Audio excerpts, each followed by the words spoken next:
Good afternoon or good morning. How is everybody today? Good. While we're getting the chairs and tables set up, I thought I'd start with a question for the audience, and you have three choices. I'll have you raise your hand. Do you think in the future the big food and agriculture companies are going to have either a greater share of your dinner plate, a same share, or a smaller share? So if we could start off, who thinks it's going to have a greater share? Raise your hand. All right, some fair votes. The same, it's going to stay the same. And who thinks it's going to go down? Oh, all right. Well, I'm going to bring up our panel. We can talk about this.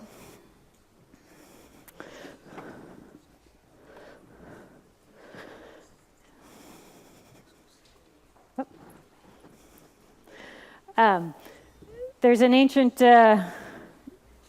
Chinese saying that may you live in interesting times, and it looks like you three have the pleasure of living in interesting times because you come from some of the largest food and agricultural companies. So on the far right, we have Ellen de Brabender, who comes from Pepsi, where she's a senior VP in charge of R&D with a focus on nutrition. Is that, yeah? Well, that used to be my role. In the meantime, I got a different role. Oh, okay, tell us what is a new role. It shows the dynamics. Yeah, what is your new role then? My new role, I'm still a senior vice president in PepsiCo R&D with global responsibility for the global functions, including food safety, security, nutrition science, data, systems. So all the teams where we say, let's do that at the global level, cross-category, cross-region. Expanding. Wonderful. In the middle, we have Gil from Mondelez, which is a great company that has some brands like Nabisco, like Cadbury's, my personal favorite, Oreos. Yeah, where he's the global director of innovation. And finally, we have Gert de Raaf, who comes to us from Kosun, which has a heritage in sugar beet processing, but also now does potatoes, chicory, lots of other vegetable processing. So talking about this living in interesting times, it's been very interesting for food and agriculture companies. I think over the last 2 years, 16 major CEOs have stepped down, from Campbell's to General Mills to Mondelez. You got a new CEO last November, Kellogg's and Nestle. And a lot of this is changing food habits going on, changing shopping habits. So I'm wondering if we could start with you, Ellen, to see what do you think of these trends that are coming? What do you think has been the most interesting trend, and how has it impacted Pepsi? Yeah, it's clear there is a lot happening. There's no surprise at the VUCA world as we see it. A lot of the trends, by the way, are not so new. They just basically continue. We have seen them for quite a number of years. I would say 3 trends probably at least will impact the PepsiCo business a lot. That is the clearly data, the trends in data, and how we can leverage data in a much better way. It's a way also for a large organization to leverage size and scale, because we have more data than smaller companies. So that is a way to, in the end, use our data. So it's first and essential, of course, that we are able to connect the data, find the data, link the data, use them, and then build a competitive advantage from that. So data is clearly one. I would say clearly sustainability is a highlight for packaging. That is, coming, especially for products that we have, is coming really very high to the surface. And, the nutrition part, and related to that, the customization. So those are the 3 main parts, almost everything you can group under these 3. Okay. And I never thought Pepsi would be the underdog, but what do you think? Is it going to go greater share of the food plate, smaller, different share? Of course, we are in many different segments, so it's difficult to give one overall answer. In many segments, we are the leader, and we will stay the leader. That's at least the plan. So overall, there will be a lot of dynamics, but clearly, I think we have been doing well. And as you know, PepsiCo CEO has been in place for more than 10 years. Is one of the only one who has been in place, who has been able to survive in all that dynamic world. And we are committed to actually stay the track. Yeah. So what Time is will tell. Great. Thank you. What is the Mondelez perspective? What do you think are the biggest trends that are impacting your company? I mean, I think, I always like to start with the consumer, and let's talk about what we think is manufactured, but actually with consumers. And I think the biggest trend that I see happening, and it's been happening for a while, is I think every consumer is becoming a food expert these days. Everybody's a nutritionist. So, I work in the food industry for 14 years or 15 years, I think a few years ago. Until 5 years ago, nobody used to talk about food. Today, everywhere I go, somebody lectures me about what are the biggest food trends, which kind of diet I should eat, what should I eat, why I should eat it. I have friends, I invite them to barbecue, nobody shows up because none of them don't want to eat meat anymore. These guys 5 years ago had endless amount of meat, now they all stop eating meat. So that's for me the biggest trend shaping up. I think another way to indicate it in a data-driven way is, I don't know if anybody's familiar with the hashtag called food porn. I don't want any of the guys to get excited. We're not talking about porn, we're talking about food porn. And I don't know if anybody knows in the audience what food porn is. Food porn is when consumers take pictures of their food. And that's also a phenomenon that exists for a few years. I mean, if you look at Facebook, Instagram, people are taking pictures from morning to night of what they eat. They take more pictures of food than of their kids. And actually, food porn, if you track it, I think in 2017, I think it was more than 150 million times used as a hashtag. So that shows you people are uber engaged with food, much more than ever before. And for us, I think, that trickles down to everything everybody in this room does. Food is top of mind for people. And we need to start becoming even bigger experts because our consumers are really experts, or they think they're experts. Right. So for me, that's the number one trend. Was there any trends out there that surprised you?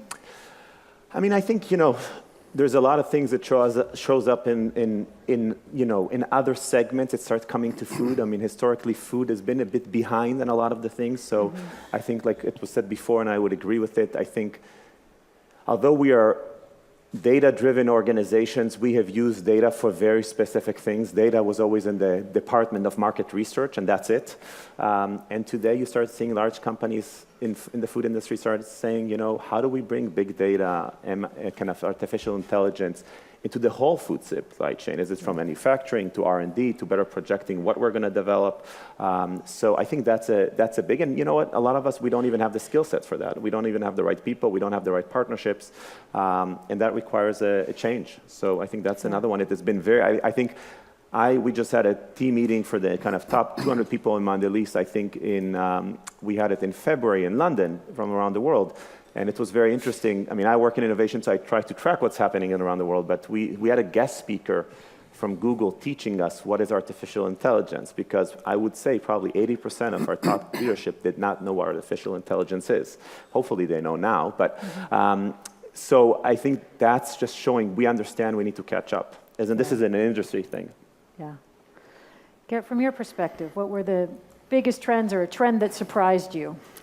Well, I think I agree with Alan. There's not so much surprise. What you see is that the existing trends sometimes get stronger than you expect, and others are less important.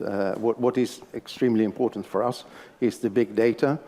We are, of course, earlier in the supply chain. We are farmers co-op, so we have a strong link with our 9,000 farmers. So what you see is that we are now investing significantly in setting up and participating in systems to gather data from the farm, at the farm, and for the farmer up to the whole supply chain, which should work into better crops, less waste, and more sustainability. So that's I think is an important one. And the other one, looking more at the consumer perspective, is of course health and food. There's sometimes you think that food up to 10 years ago used to be something fun. I mean, a barbecue. Nowadays, I mean, food is health, and it's totally has a totally different perspective nowadays. So we are anticipating on that, trying to do where we feel that it is important. Of course, sugar takes a special place in that, as the number 5 or 6 sugar manufacturer in Europe. We have to accept that this is the world. We don't think we agree, but I don't want to take half an hour here to explain to you why sugar is better than it is that is portrayed now in the press. But it's a fact of life. So we have to accept that. But it will have an impact on our business. What we expect is a slight decrease in the sugar consumption in the Western world anyway. So those are important trends. that have an impact on our business. And the last one I'd like to mention is what we call biorefinery. If you see what is harvested and what is actually goes to food, the rest usually is going to waste. It is animal feed, it goes to digestion, or it stays on the land. What you roughly see is that maybe 50% of crops goes to food. All the rest is well, we find a use for it, but we're working on trying to find better uses. That might not be in food, it might really be outside food, in things like energy or products or ingredients. Okay. So with all these trends, I'm sure at all your organizations, innovation is on kind of the top of the agenda in many places, and launching new products and getting new avenues for growth. At my office, we often have a debate between two sides. One saying, you know, big corporate, you have such resources, such knowledge, you can innovate and bring a new product to the market. And the other side saying, you know, it's just not going to happen in a big corporate. They're not very successful. They should just buy something and use their distribution channel to bring that to market. Now, Gil, I know you have been involved in about $500 million of new product launches over your career. Which side of this debate do you come out on? Both. Again, I would like us to maybe go kind of to the context of this topic, because I think it's important to understand where the industry is, right? So the industry is coming from what I like to call the 5 bad years.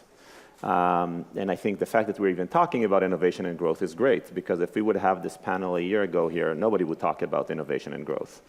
And why is that? I mean, the industry has been going through, like you said rightfully, 16 to 20, depends on how many CEOs are replaced. Exactly, you're right, Indra Nooyi, which is a great CEO, is the only surviving one from the famous big companies. A lot of them either retired because they wanted to retire or were asked to retire, including Denise Morrison, like you said 2 weeks ago, that retired within 24 hours from Campbell's.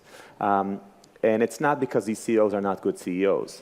It's because the industry has shifted, and the industry had, in the last 5 years, the conversation in the industry was about cost and margin.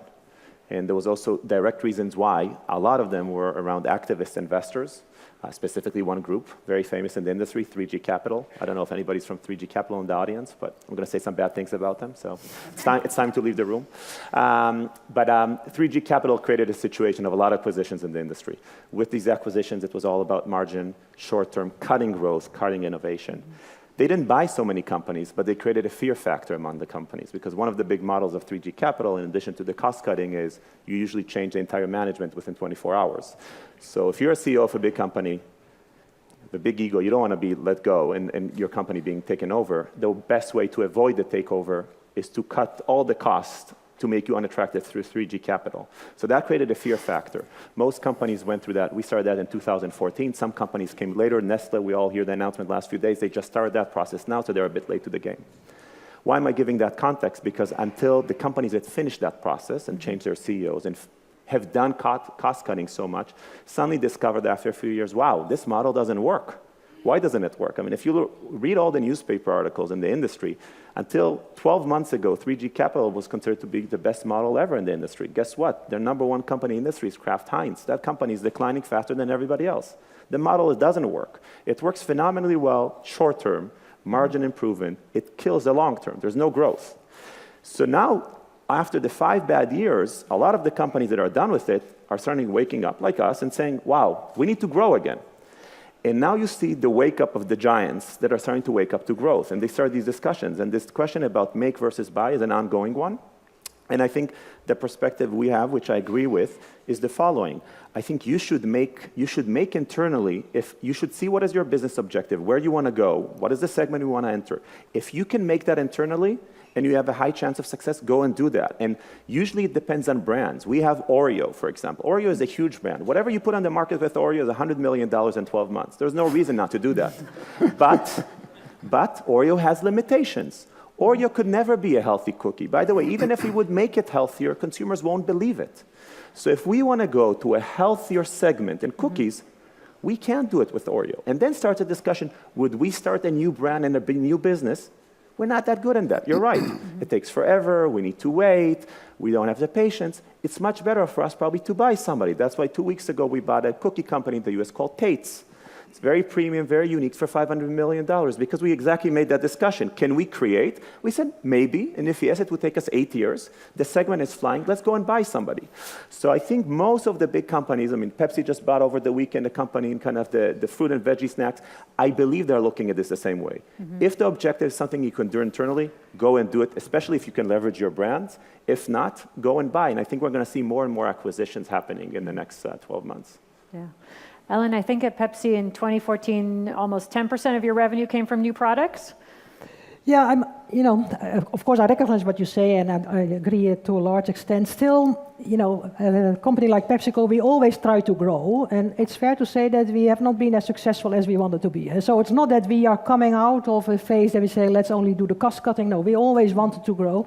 But it's good to keep in mind that, if you have the size of a PepsiCo, we say $65 billion or so, just to grow a couple percentage, imagine the amount of new business you have to bring to the table. That's the size of many other companies. And that can only work if you have products that you can really roll out to many markets. And that exactly is one of the issues that we see, that more and more there is just no longer a one-size-fits-all. They say, here, there's the cola, and every market will drink the same cola. No, that's just not how it works. More and more people want to have local ingredients, you have local regulations, you have local assets. So the complexity to bring a new innovation to the market and roll it out in many markets is so much different than it used to be, and that's exactly why you hardly see any new innovation with a significant size, other than maybe a little bit refresh, but that is more replacement than growth. So I would say it's not because of lack of try, it's just also because there's so much more complexity nowadays driven by consumers. Consumers they all want their own local flavor, their local ingredients. And that in itself basically means that there are very few, if any, real innovations with a significant size. And then, of course, it becomes very difficult if you have a turnover of 65 billion and want to grow with 1%. That is with hundreds of new innovations per year. So that's a little bit of the issue. If you want to grow faster, then an attractive model that you see is being applied is, the startups just are too small. That is just, they will not, that can hardly work. You need a minimum size in the order of magnitude of, that at least they have passed the first couple hurdles, if so, 10, 20, $30 million. That is a good size that you say, okay, they have survived the first couple of years, and then they can really benefit from leveraging assets in the bigger organizations. So that's typically what you would see happening, and those can be successful deals for both sides. Yeah. Gerrit, what do you see in the food in your area? Well, for us, it's slightly different. We have a major advantage over my neighbors that we are not on the stock market. We don't have quarterly figures. We are a co-op, and actually the co-op is owned by entrepreneurs, the farmers, and they know that innovation takes time, and they know you have to take that time because otherwise you won't get there. So there's no. We don't feel that type of pressure. On the other hand, of course, you have to realize that some of our products and technologies are very much traditional. I mean, if you manufacture sugar or French fries, the innovation is not so much in the product. The innovation is much more in the process. So process innovation is very important. Also looking at a longer term, looking at the Paris agreements, we have to make significant changes to our production processes in the next 10, 20, 30 years, because otherwise we can't meet what the market wants, what society needs. So that is important. What we have also realized is that, of course,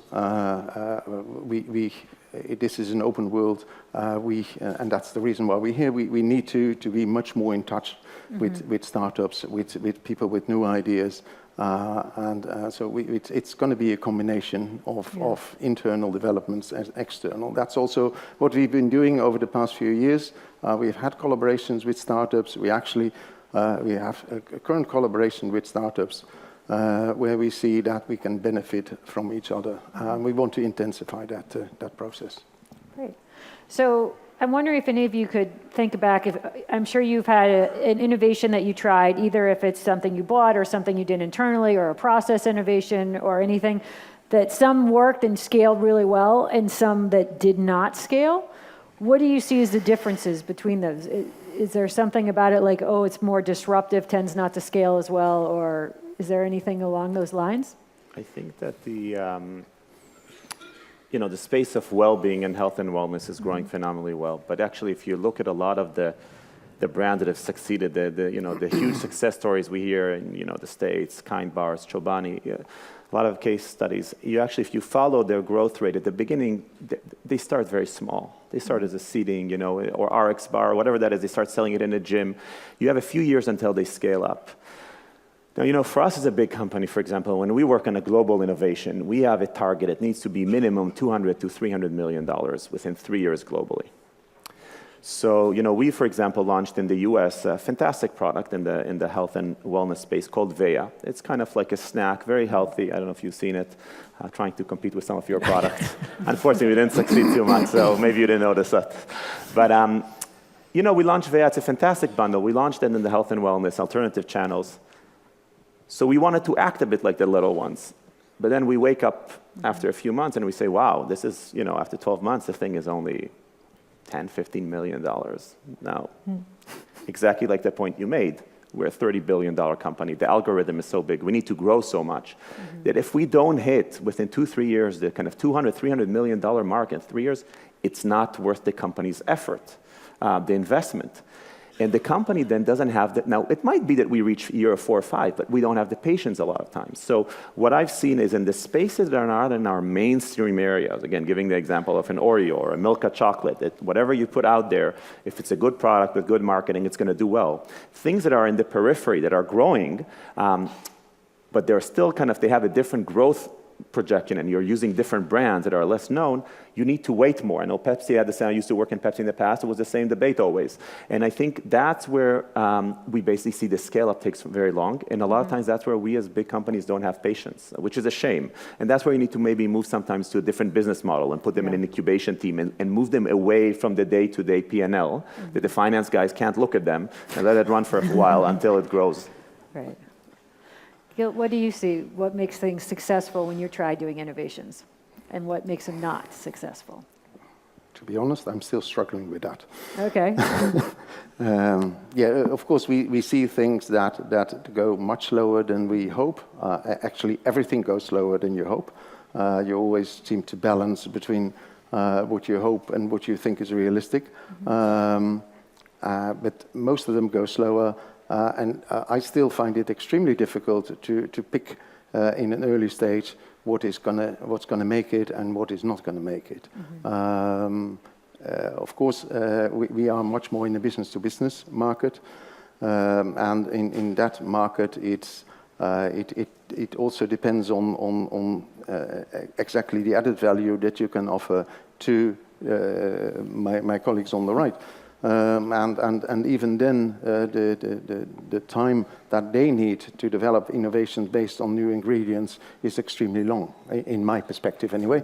I mean, easily it takes them 2 years to develop something new, and even if it's great, it may not fit their marketing program, or the marketing managers as well. It's great, but not now, maybe in 3 years' time, because we have a schedule of introductions and it doesn't fit there. So you depend on all kind of aspects that are outside your influence.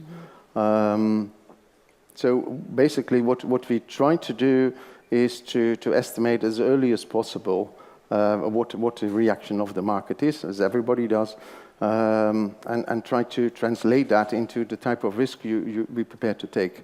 Currently, for instance, we're working on an ingredient that typically has health aspects.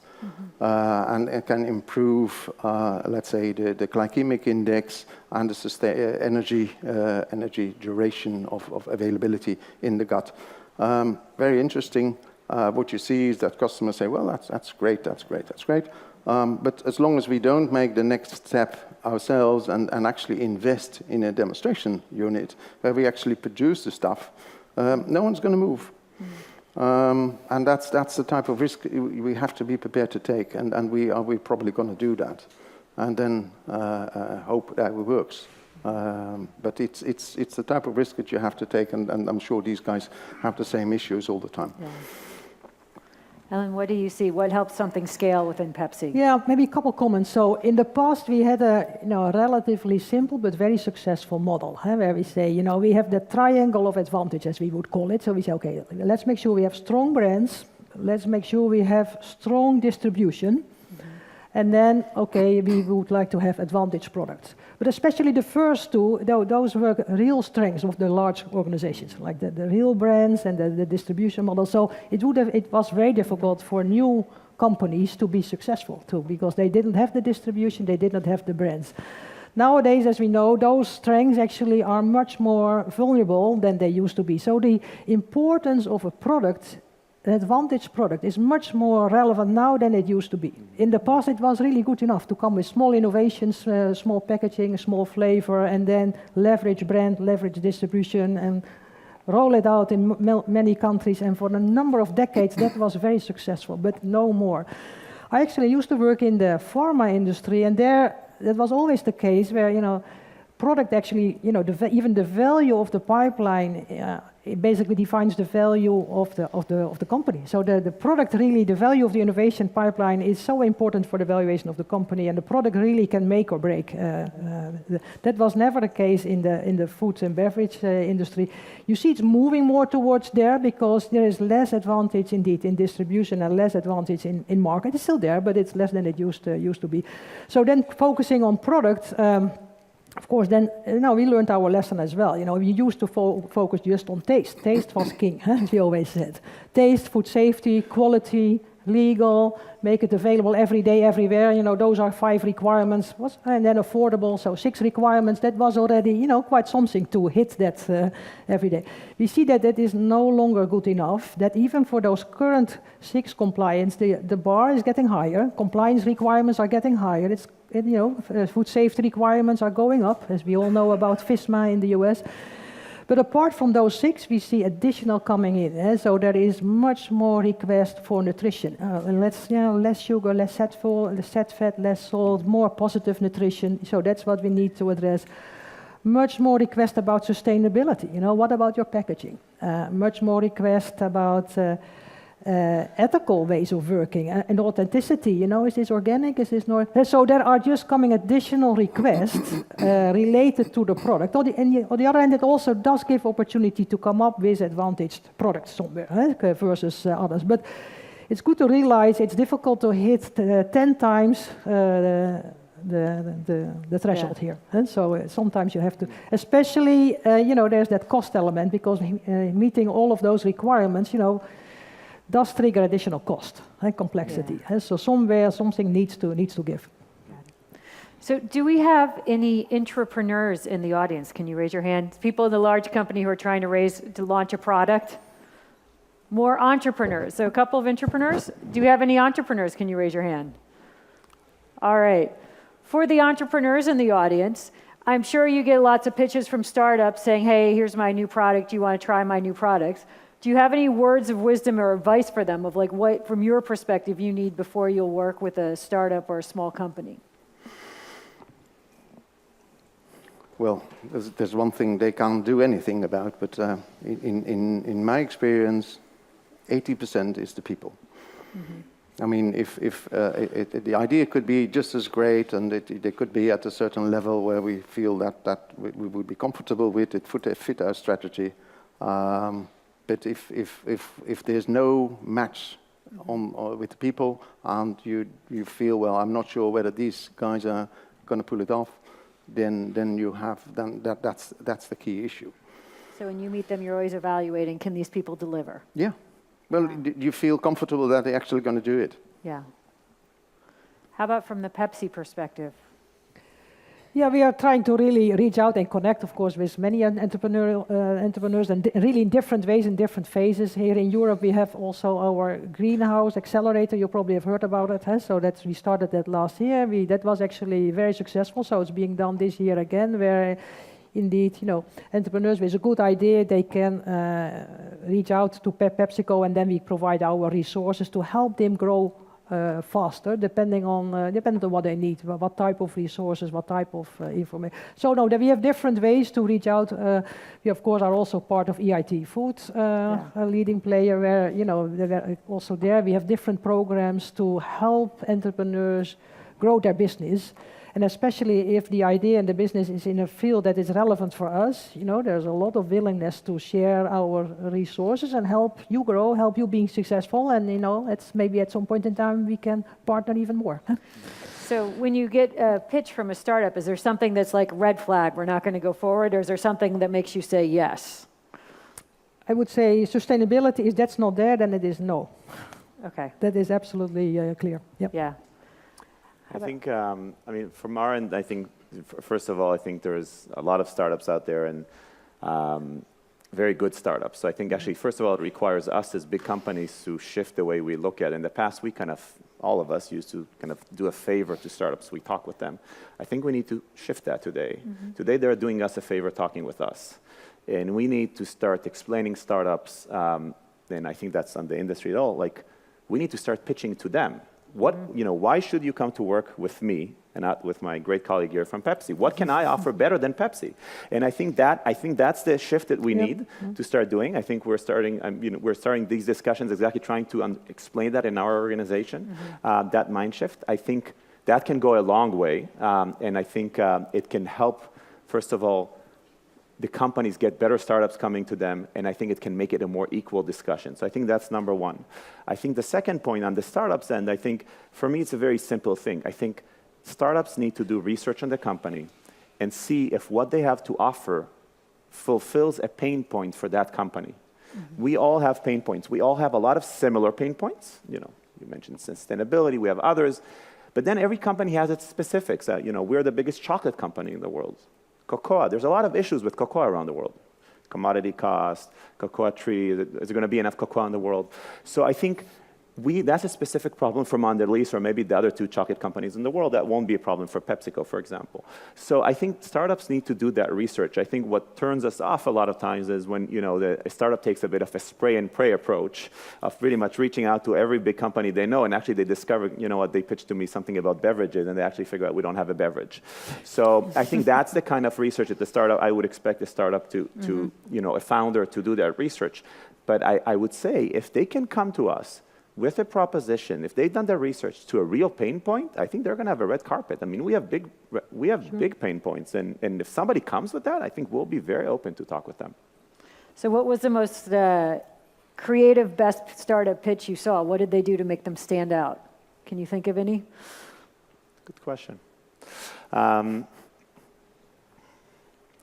think there's a lot of very interesting things happening. It's not a specific company, but I'm a big fan of personalized nutrition and where that's going. I think there's a lot of interesting things in microbiome. There's a company in Israel, Day 2. I think DSM and Givaudan did a partnership with Mix Fit, if I'm pronouncing Rob correctly the name. Yeah, I've not seen the product, but I find that space very interesting. I think the business model has not been sorted out, but I very much think that's part of the future. I think you said rightfully, I think that's part of the challenge. We've all built is huge scale, big companies that make millions of same Oreo cookies or Pepsi bottles, but actually the trend is people want unique things and specialized things for them, for their health, lifestyle, health and wellness, nutrition. And we as big companies are going to need over the next few years to start figuring out how do we keep this big machine working, but actually have some agility and flexibility into it. So there are some interesting companies running around in that space. Cool. So we only have a couple minutes left. I'd love to hear your final thoughts. What do you think the dinner plate in 2025 will look like? What do you think is going to be on it? Do you have any thoughts? We can start with you, Ellen. I'll maybe start. Let me think about it. Well, yes. The interesting thing is that if there's one thing we are ultra conservative about is food. Roughly speaking, I mean, what's on the plate today was the same, roughly speaking, what was on the plate 20, 30 years ago, and even 100 years ago. I mean, the food that we ate 100 years ago is still recognizable today. So we are really actually quite conservative. So what I think you will see is that the modifications are much more internal, that the products that we see still look very much the same. They're probably much more sustainable. They probably contain more natural ingredients, or maybe I should phrase it differently, more healthy ingredients and some less healthy ingredients. They're probably much more tailor-made to the person at the table. So if I'm there, I get some different food from a neighbor. And I think those are the major changes. But at first sight, it will look very much the same. Right. Cool, thank you. I mean, I think, my hope for 2025 is that people will have a plate on their table that can give them nutritious food, that gives them a good experience, something that is, makes them happy if it's personalized, or, food is about happiness. We need to remember, we need to make people smile. Even, whatever we sell, we need to make people happy.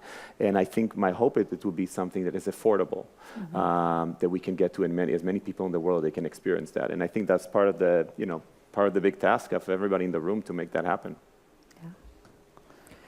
Yeah, I actually do expect quite some changes, given the fact that food is so much now a high priority. It will attract talent and resources, and we have seen it in the European Commission now for the first time. It is kind of a top 10 priority, so that 10% of their or top 3 priority, whatever, 10% of their budget for the next decade will be somewhere in this food and agro space. So it will attract money, it will attract talent, it will result in new innovations. I would agree. It's not that we suddenly eat completely different things, but the quality of kind of what we eat, what we will eat, I think it will be just much better from a nutrition, from a taste. So that's where I think it will go. I'm not so sure to what extent personalized nutrition really, will be there in 25% for the mainstream, of course, for specific subgroups. But I would say mainly the quality of the food groups we already have, and if anything, I would expect vegetables to really go up. There is such a drive to have more vegetables, and the taste barriers will be overcome. That is what I expect. Yeah. Well, Ellen, Gil, Gert, thank you very much.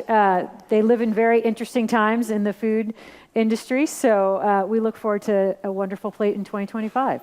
Thank you. Thank you very much. Janet, thank you very much as well.